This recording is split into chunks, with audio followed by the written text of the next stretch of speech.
Jello again, and welcome to another Turbo review. Today I'll be taking a look at Transformers Human Alliance Autobot Jazz.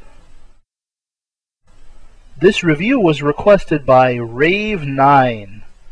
You'll find a link to his channel in the description. My advice? Subscribe to him. Jazz's alt mode is a Pontiac Solstice.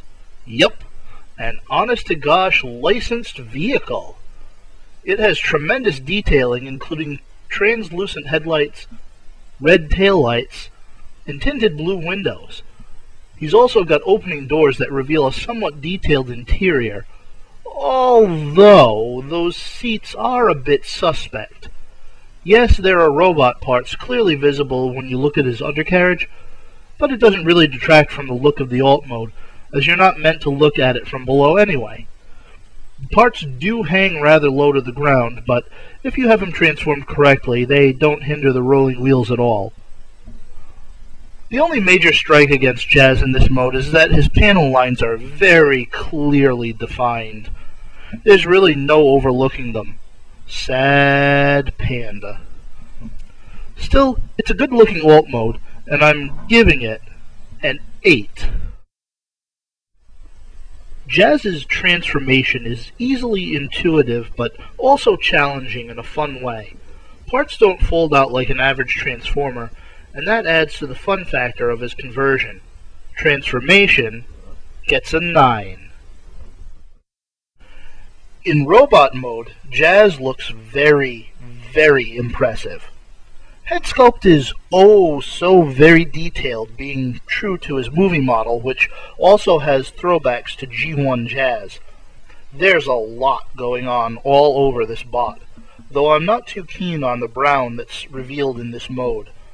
Somehow it seems out of place against the blacks and grays, but I can live with it. His arms seem a little spindly from the elbows down, especially since the forearms are formed from the car doors.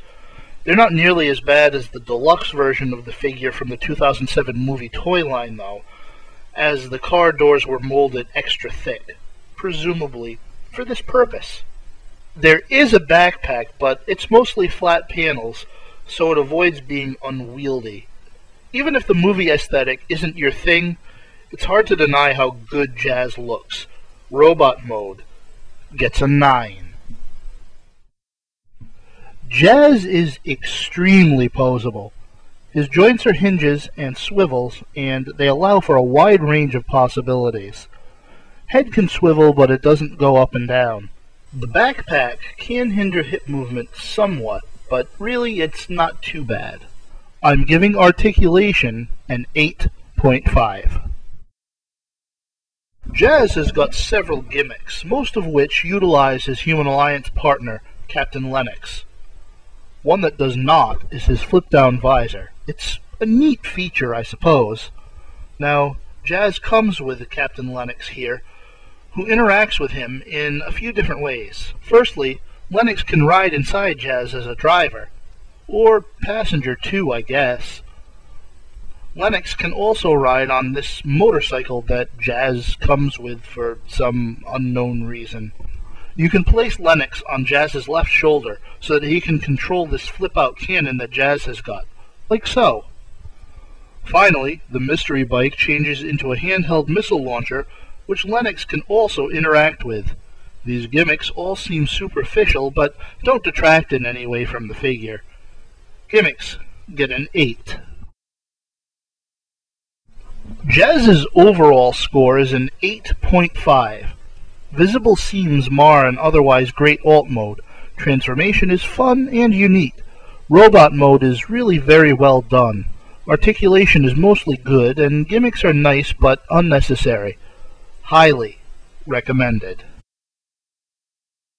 While I like G1 Jazz better than movie Jazz, as I suspect some of you might, there's no denying the awesomeness of this figure. The detailing and engineering that went into it seemed to be a lost art in this day and age, and as of the filming of this review, the figure is only a few years old. Sad panda indeed. Human on his shoulder, looks so crappy.